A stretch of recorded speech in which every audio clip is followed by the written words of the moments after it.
అవినాష్ ను అనిల్ కలవలే. వైఎస్ వివేకానంద హత్య జరిగిన తర్వాత జగన్ సిబిఐ విచారణ అడిగారు. ముఖ్యమంత్రి పదవి చేపట్టిన తర్వాత విచారణ వద్దన్నారు. అప్పుడో మాట ఇప్పుడో మాట మాట్లాడారు. కాంగ్రెస్ పార్టీ ఇండియా బ్లాక్ సంబంధించిన ఈ అలయన్స్ మరొకసారి కలిసి ప్రజలకు అపీల్ చేయాలని నిర్ణయించడం జరిగింది. ఎన్నికలు అతి సమీపంలో ఉన్నాయి. ప్రజలు నిర్ణయించుకోవాల్సిన సమయం వచ్చింది. ఒకవైపు బీజేపీ పార్టీ వాళ్ళకు సంబంధించిన స్నేహపూరిత పార్టీలు అన్నీ ఒకవైపు ఉన్నాయి. ఈరోజు కాంగ్రెస్ పార్టీ, కమ్యూనిస్ట్ పార్టీలు ఇంకోవైపు ఉన్నాయి.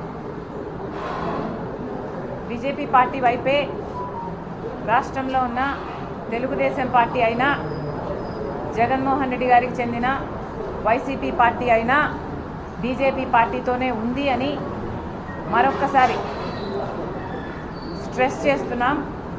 ఎందుకంటే గత 5 సంవత్సరాలుగా ఈ విషయమే మళ్ళీ రుజువు అయింది. గత 5 సంవత్సరాలుగా జగన్మోహన్ రెడ్డి గారి పార్టీ కూడా, ఈరోజు చంద్రబాబు గారు అయితే ఎలాగో బహిరంగంగానే బీజేపీ పార్టీతో పొత్తు పెట్టుకున్నారు. చంద్రబాబు గారి టీడీపీ అయినా జనసేన అయినా, కానీ కంటికి కనిపించని పొత్తు, అక్రమ పొత్తు జగన్మోహన్ రెడ్డి గారికి బీజేపీ పార్టీతో గత 5 సంవత్సరాలుగా కొనసాగుతూనే ఉంది. కొనసాగుతుంది అన్నదానికి ఒకటి కాదు, అనేక రుజువులు ఉన్నాయి. గత 5 సంవత్సరాలలో బీజేపీ ప్రవేశపెట్టిన ప్రతి బిల్లుకు వైసీపీ ప్రభుత్వం కూడా, వైసీపీ పార్టీ కూడా మద్దతు ఇవ్వడం జరిగింది. ఆఖరికి మణిపూర్ ఘటన, క్రైస్తవుల ఊచకోత జరిగిన ఆ ఘటనలో కూడా నో కాన్ఫిడెన్స్ మోషన్ పెడితే బీజేపీ ప్రభుత్వమే నిలబడాలి అని తెలుగుదేశం పార్టీతో సహా జగన్మోహన్ రెడ్డి గారి వైసీపీ పార్టీ కూడా బీజేపీ పార్టీకే మద్దతు ఇచ్చింది. ఒక్క బిల్లు కాదు, అనేక సందర్భాలలో గత 5 సంవత్సరాలుగా ఏ బీజేపీ పార్టీ అయితే ముస్లింల రిజర్వేషన్ 4% తీసేస్తామని చెప్తుందో, మత కల్లోలాలు సృష్టిస్తుందో, అదే బీజేపీ పార్టీకి జగన్మోహన్ రెడ్డి గారు, Telugu Desam party, YCP party, Telugu Desam party ఇద్దరు 2 పార్టీలు బీజేపీ పార్టీకే మద్దతు ఇచ్చాయి. జగన్మోహన్ రెడ్డి గారి ప్రభుత్వము గత 5 సంవత్సరాలుగా బీజేపీ పార్టీకి చెందిన అదానీకైతేనేమి, అంబానీకైతేనేమి, వీళ్ళిద్దరికే కాదు, బీజేపీ బిహెస్ట్ మీద, వాళ్ళ కోరిక మీద ఎవరు ఎప్పుడు ఏది కోరితే అది చేస్తూ వచ్చారు జగన్మోహన్ రెడ్డి గారు. ఆఖరికి మన గంగవరం పోర్ట్ల లాంటివి కూడా పెద్దవి కూడా ఇవ్వడమే కాకుండా ఆఖరికి విశాఖపట్నం స్టీల్ ప్లాంట్ కూడా ఈరోజు ప్రమాదంలో పడింది. ఈరోజు 5 సంవత్సరాల తర్వాత, ఈరోజు 5 సంవత్సరాలకు గాను జగన్మోహన్ రెడ్డి గారు దత్తపుత్రుడు అని నిర్మలా సీతారామన్ గారే చెప్పడం జరిగింది. అంటే గత 5 సంవత్సరాలుగా మోడీకి దత్తపుత్రుడిగా జగన్మోహన్ రెడ్డి గారు వ్యవహరించారు. జగన్మోహన్ రెడ్డి గారు రాజశేఖర రెడ్డి గారి వారసుడు కంటే కూడా ఎక్కువ మోడీ వారసుడిగా, మోడీ దత్తపుత్రుడిగానే ఎక్కువ వ్యవహరించారు. ఈరోజు ఎన్నికలు వచ్చాయి కాబట్టి కొత్త నాటకానికి తెరలేపుతూ ఈరోజు బీజేపీ పార్టీకి చెందిన అమిత్ షా గారు నిన్న మాట్లాడతారు, వైసీపీ ప్రభుత్వం అవినీతిలో మునిగిపోయింది అని. అయ్యా అమిత్ షా గారు, మీరు కేంద్రంలో అధికారంలో ఉన్నారు, మరి వైసీపీ పార్టీ డబ్బుల కోసమే హత్యలు. నర్సీపట్నం సిఐ మాకవరపాలెం లచ్చనపాలెం వాలంటీర్ హరి, గంగవరంలో శివశంకర్లను హత్య చేసిన వ్యక్తిని పోలీసులు అరెస్టు చేయడం జరిగింది.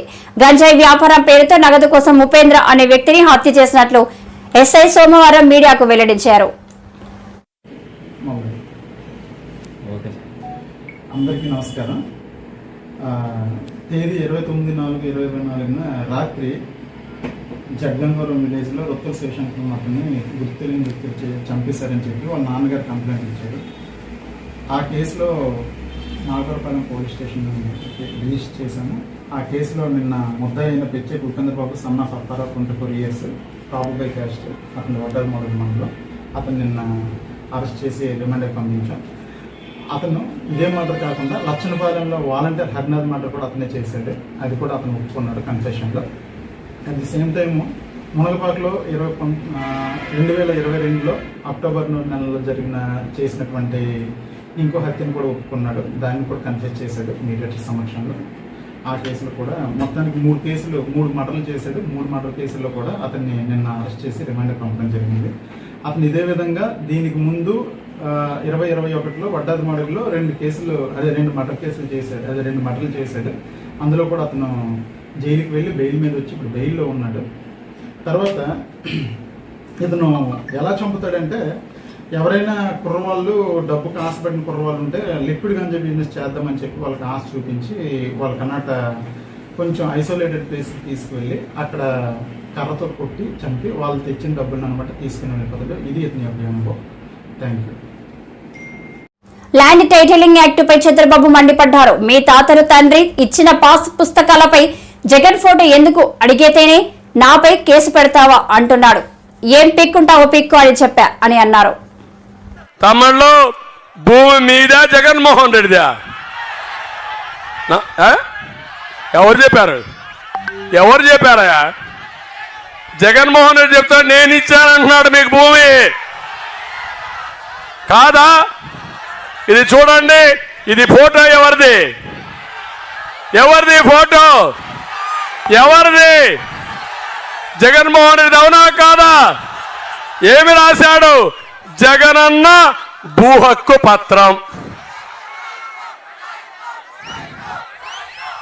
ఏమంటారు మీరు? ఒప్పుకుంటారా మీరు దీనికి? నేను అడుగుతున్నా, సైకో అమ్మ మొగుడిచ్చాడా? సైకో అవ్వ మొగుడిచ్చాడా? సైకో అమ్మమ్మ ఇచ్చింది, అమ్మమ్మ మొగుడిచ్చాడా? నాన్నమ్మ మొగుడిచ్చాడా? నీ తండ్రి ఇచ్చాడు మీకు, నీ తాత ఇచ్చాడు మీకు. ఇది వారసత్వ హక్కు. కష్టపడిన భూమి. గుండె పగల్లా మీకు? పగిలిందా లేదా? కోపం వచ్చిందా లేదా? అడిగితే నా మీద కేసు పెడతాడు. పీక్కో అని చెప్పా. ఏమి పీక్కుంటావో పీక్కో, నేను ఏ మాత్రం వెనకపోనని చెప్పా. అందుకే ఇప్పుడే చెప్తున్నా, ఈ కాపీని మీ ముందరనే తగలబెడుతున్నా. చించి తగలబెడతా. తగలబెట్టాలా లేదా?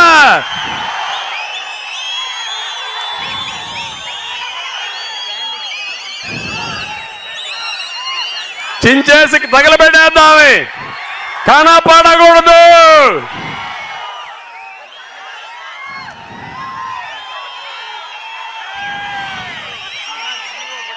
వస్తాను.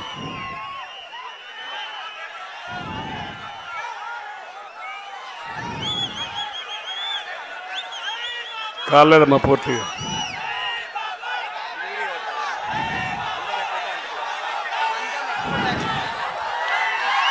కాల్చి తగలబెట్టు. టైం తక్కువ ఉంది, నువ్వు తగలబెట్టు. ఇంకో పక్కన ఒక జీవో తెచ్చాడు. మీ భూములన్నీ ఆయన అకౌంట్లో వేసుకుంటాడంట. నీ భూమి అమ్మాలంట ఆయన పర్మిషన్ కావాలంట. కావాలనా? నీ భూమి అగ్రిమెంట్ నువ్వు రాసుకోలేవా? నీది కాదా భూమి? కాదా భూమి? నీదే కదా. ఈ చట్టం కావాలనా? ఇది నల్ల చట్టం అవునా కాదా? దీన్ని తగలబెట్టాలా లేదా తమ్ముళ్ళు అని అడుగుతున్నా.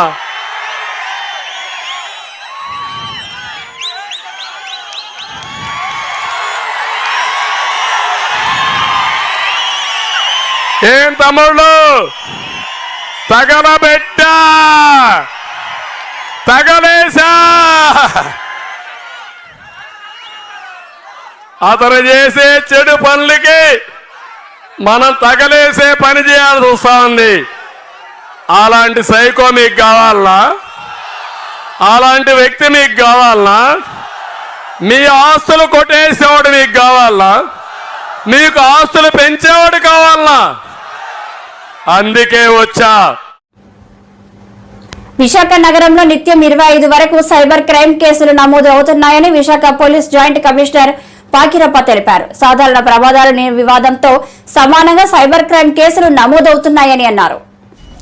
విశాఖపట్నం సిటీ పరిధిలో ఇటీవల కాలంలో సైబర్ క్రైమ్ చాలా పెద్ద మొత్తాన నమోదవుతున్నాయి. అంటే ఎన్సీఆర్పీ పోర్టల్ ద్వారా, national cyber crime reporting portal ఏముందో 1930 హెల్ప్ లైన్ నెంబర్కి ఫోన్ చేసి బాధితులు ప్రతిరోజు ఆ పోర్టల్ ద్వారా కంప్లైంట్ నమోదు చేస్తున్నారు.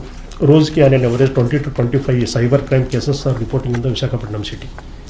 20 నుంచి 25 కేసులు ఎలాగ ఐపీసీ కేసు, యాక్సిడెంట్ కేసులు, దొంగతనం కేసులు ఎలా నమోదవుతున్నాయో అదే సేమ్ ఇన్ ఈక్వల్ నెంబర్ ఒకరోజు దీనికన్నా అదే సైబర్ క్రైమే ఎక్కువ నమోదవుతున్నాయి. So on an average 20 to 25 cyber crime cases are reported. ఇంకా ఒక రోజుకి 1 crore నుంచి 80 lakh to 1 crore, 50 lakh ఇలా రోజుకి on an average 25 to 30 lakh, 1 crore ప్రతిరోజు సైబర్ క్రైమ్ బాధితులు సిటీలో డబ్బులు పోగొట్టుకుంటున్నారు. ఒక స్టాటిస్టిక్స్ చెప్పాలంటే మీకు 1/1/2020 అంటే 2020 నుంచి 4/5/2024 అంటే ఈ రోజు వరకు విశాఖపట్నం సిటీ పరిధిలో 13,168 cases of cyber crimes report అయినండి. దీని ద్వారా జరిగిన నష్టము 95 crore, 95 కోట్లు నష్టం పోయింది. మనము 1930 పోర్టల్ ద్వారా సైబర్ బాధితులు ఫోన్ చేసిన వెంటనే మనము హోల్డ్ చేసిన అమౌంట్ 11 కోట్లు, 11 crore. మనం హోల్డ్ చేసిన అమౌంట్ 11 crore. అంటే 13,168 కేసు నమోదయ్యి సైబర్ క్రైమ్ పోర్టల్ మరియు 1930 ద్వారా 95 crore సైబర్ క్రైమ్లో బాధితులు డబ్బుని పోగొట్టుకున్నారు. మన యాక్టివ్ ఇంటర్వెన్షన్తో మనము అకౌంట్ ఫ్రీజ్ చేసి డబ్బులు 11.8 crore. So this is regarding the cyber crime సిటీలో నమోదవుతున్నాయి. ముఖ్యంగా ఇప్పుడు ట్రెండ్ రకరకాల నేరాలు ఉంటాయి. దాంట్లో ముఖ్యంగా ట్రెండింగ్లో ఉండేది ఇప్పుడు ఫెడెక్స్ స్కామ్ అనేది ఒకటి. ఫెడెక్స్ స్కామ్ అని చాలామంది బాధితులు దీనికి టార్గెట్ అవుతున్నారు. ముఖ్యంగా హై ప్రొఫైల్ వ్యక్తుల్ని టార్గెట్ చేస్తున్నారు. డాక్టర్లు, ఇంజనీర్స్, కొంతమంది జర్నలిస్టులు and all India service officers. ఇటీవల కాలంలో ఒక ఐఆర్ఎస్, ఒక ఐఎఫ్ఎస్ ఆఫీసర్స్ కూడా ఫెడెక్స్ స్కామ్స్టర్స్ ఫోన్ చేసి ఒక ప్రయత్నం కూడా చేసినారు. సో సిటీలో అలాంటి ఎక్కువ నమోదవుతున్నాయి ఫెడెక్స్ స్కామ్. ఫెడెక్స్ అనేది ఒక కొరియర్ కంపెనీ. ఆ కొరియర్ కంపెనీ పేరుతో మోసం చేస్తున్నారు.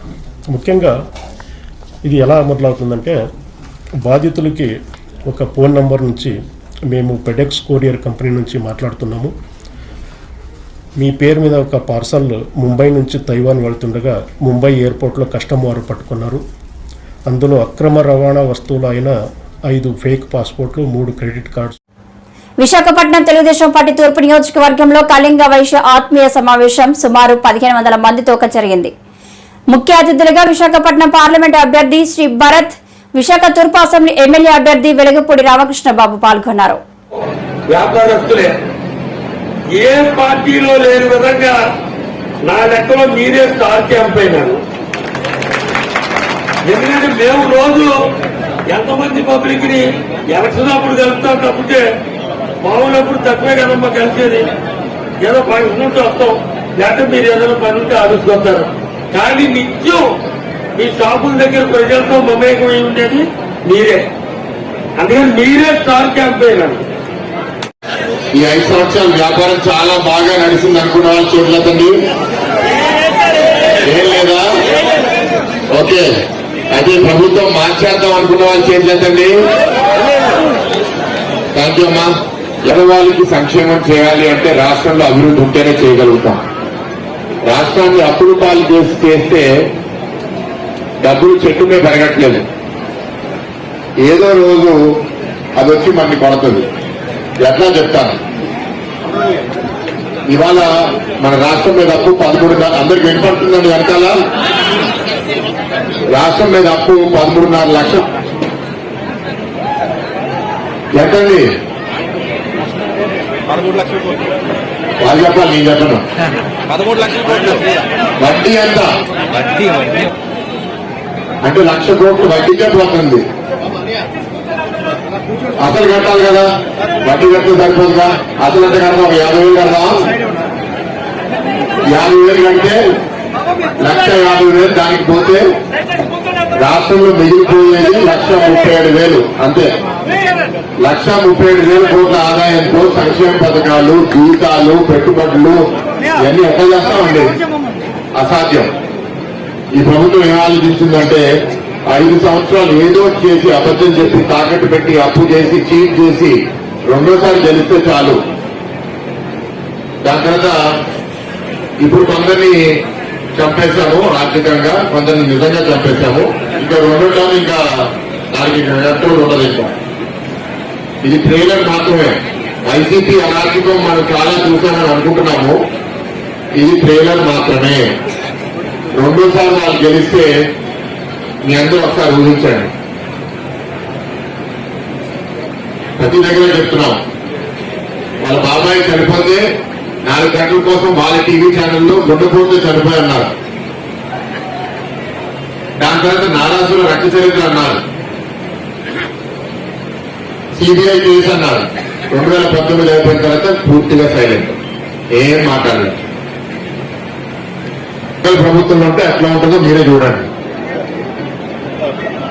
దొంగల్ని కంట్రోల్ చేయడానికి పోలీసులు ఉండాలి, దొంగల్ని కంట్రోల్ చేయడానికి గవర్నమెంట్ ఉండాలి. కానీ దొంగలే పోలీసుని కంట్రోల్ చేస్తే మన భవిష్యత్తు ఏంటి? ఇవాళ మీరు ప్రత్యక్షంగా మీరు వాళ్ళకి కనపడట్లేదు, ఎందుకంటే ఇవాళ మేము కనపడుతున్నాం. ఇవాళ ఫస్ట్ మమ్మల్ని చంపేస్తారు. మమ్మల్ని చంపేసిన తర్వాత మీ దగ్గరికి వస్తారు. వాళ్ళు ఒక టాక్టిక్ ఉంది, డిక్టేటర్స్ ఒక టాక్టిక్ ఉంటుంది. టాక్టిక్ ఏంటో తెలుసా? ఫస్ట్ ఈయన కొట్టేస్తారు. ఈయన కొట్టినప్పుడు నీకు కల్లేపారు అనుకోండి, నీకు ఎందుకు రాదు, నీకు కాదు కదా, నీకు అన్ని పనులు చూస్తారు. అప్పుడు మనం లెఫ్ట్ రైట్ చూస్తే మనకు హెల్ప్ చేయడానికి ఎవరు ఉండవు. డిక్టేటర్ స్ట్రాటజీనే అది, డివైడ్ అండ్ కాంకర్. కులాల పరంగా, మతాల పరంగా అబద్ధపు ప్రచారాలు చేసి ఇవాళ డీసీ కార్పొరేషన్ చాలా ఇచ్చేశారు.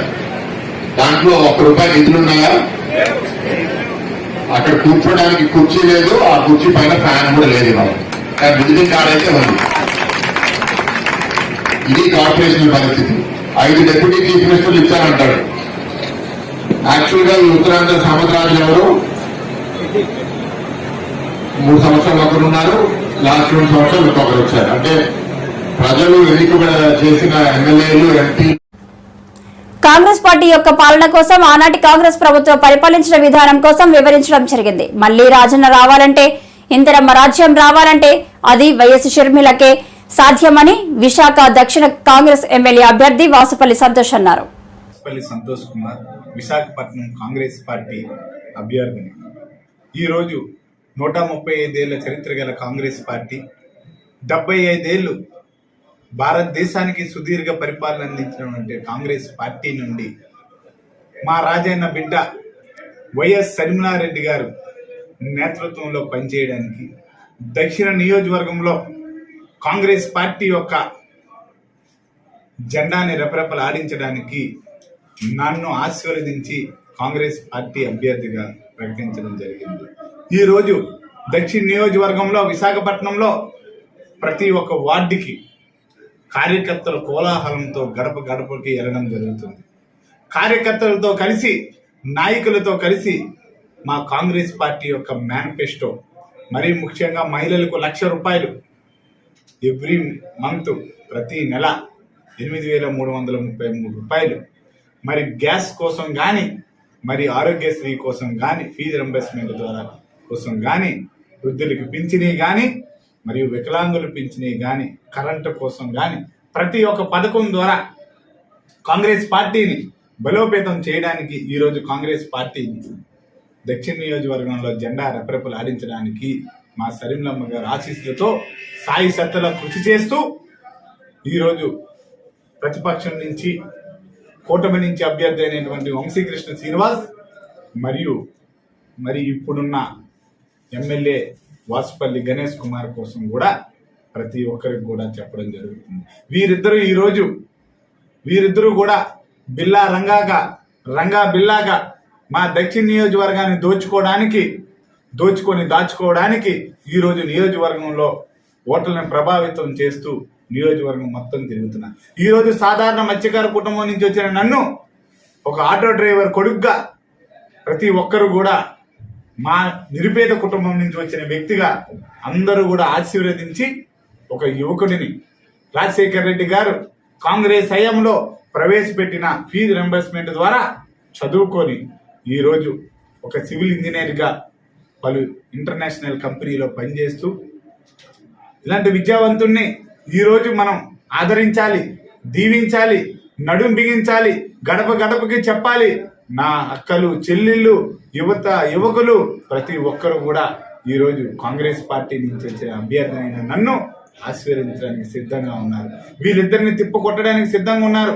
ఒకరు దోచుకోవడానికైతే ఒకరు దోచుకోవడానికి పక్క నియోజకవర్గం నుంచి దక్షిణ నియోజకవర్గంలోని పోటీ చేయడానికి వస్తున్నారు. ఏ సమస్యలు తెలుసు నా ఎస్సీ ఎస్టీ మైనారిటీ మరి ముఖ్యంగా మత్స్యకారులు ఉన్న నియోజకవర్గం అయినటువంటి దక్షిణ నియోజకవర్గం కోసం ఆ వంశీకృష్ణ శ్రీనివాస్కి ఏమి తెలుసని ఈరోజు నియోజకవర్గంలో పోటీ చేస్తున్నారు. అదే విధంగా దేవాలయం లాంటి కాలేజీలు పెట్టి ఈరోజు అదే కాలేజీలో మద్యం పంపిణీ చేస్తూ ఈరోజు కోళ్లు పంపిణీ చేస్తూ మొన్న ఈ మధ్య మద్యం కూడా డబ్బు కూడా దొరికింది.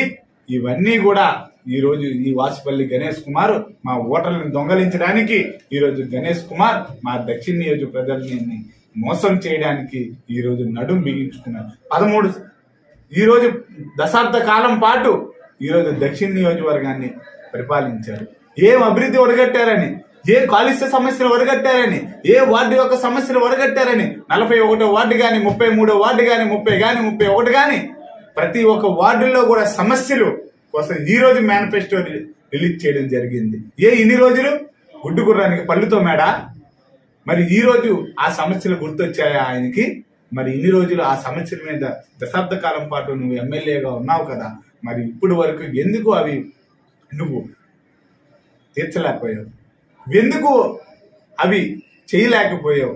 ఈ రోజు మళ్ళీ నువ్వు అబద్ధపు మాటలు, మోసపు మాటలు, గుండా మాటలు, మాయపు మాటలు మాట్లాడి ఈరోజు దక్షిణ నియోజకవర్గ ప్రజలను మోసం చేయడానికి ఎందుకు ఆయనకి నాకు ఏ విధమైన కుటుంబ సమస్య?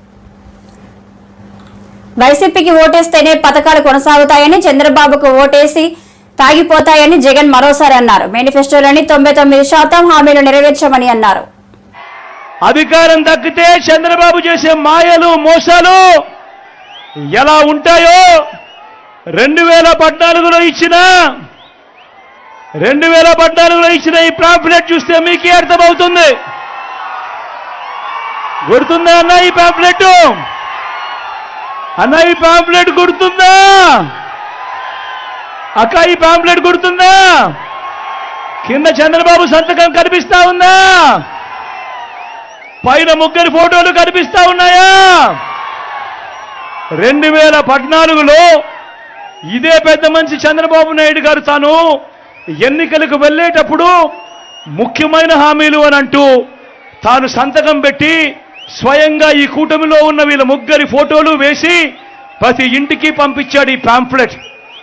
పంపించిన తర్వాత 2014 నుంచి 2019 ఆయన ముఖ్యమంత్రిగా పరిపాలన చేశాడు. ప్రజలు ఆయన ఇచ్చిన ఈ హామీలను నమ్మి ఆయనకు ఓటు వేస్తే నేను అడుగుతా ఉన్నాను, మరి 2014 నుంచి 19 దాకా ఆయన ముఖ్యమంత్రిగా ఉన్న కాలంలో ఈ పాంఫ్లెట్లో చంద్రబాబు నాయుడు గారు ముఖ్యమైన హామీలు అంటూ సంతకం పెట్టి పంపించిన ఈ పాంఫ్లెట్లో, మీ ఇంటింటికి పంపించిన ఈ పాంఫ్లెట్లో చెప్పినవి ఒక్కటంటే ఒక్కటైనా చేశాడా అని అడుగుతా ఉన్నాడు మీ బిడ్డ. ఇందులో చెప్పినవి నేను ఒకసారి చదువుతాను, మీరే చెప్పండి. ఈ పెద్ద మంచి చంద్రబాబు నాయుడు చేశాడా చెయ్యలేదా అన్నది మీరే చెప్పండి అని అడుగుతా ఉన్నా. రైతుల రుణమాఫీపై మొదటి సంతకం చేస్తానన్నాడు ఇదే పెద్ద మంచి చంద్రబాబు నాయుడు. 87,612 కోట్ల రూపాయలు రైతన్నలకు సంబంధించిన రుణమాఫీ జరిగిందా అని అడుగుతా ఉన్నాడు మీ బిడ్డ. రెండు చేతులు పైకెత్తాలి, ఇలా ఇలా ఇలా ఇలా ఇలా ఇలా ఇలా ఇలా ఇలా ఇలా ఇలా ఇలా ఇలా ఇలా. ముఖ్యమైన హామీలలో రెండో హామీ పొదుపు సంఘాల రుణాలన్నీ రద్దు చేస్తానన్నాడు ఈ పెద్ద మంచి చంద్రబాబు. నేను అడుగుతా ఉన్నా, 14,205 కోట్ల రూపాయలు పొదుపు సంఘాల రుణాలు. ఇందులో కనీసం ₹1 అయినా మాఫీ అయిందే అని అడుగుతా ఉన్నాడు మీ బిడ్డ. 2 చేతుల పైకి ఎత్తాలి. ఇలా ముఖ్యమైన హామీలలో ఆయన ఇచ్చిన 3వ హామీ, ఆడబిడ్డ పుడితే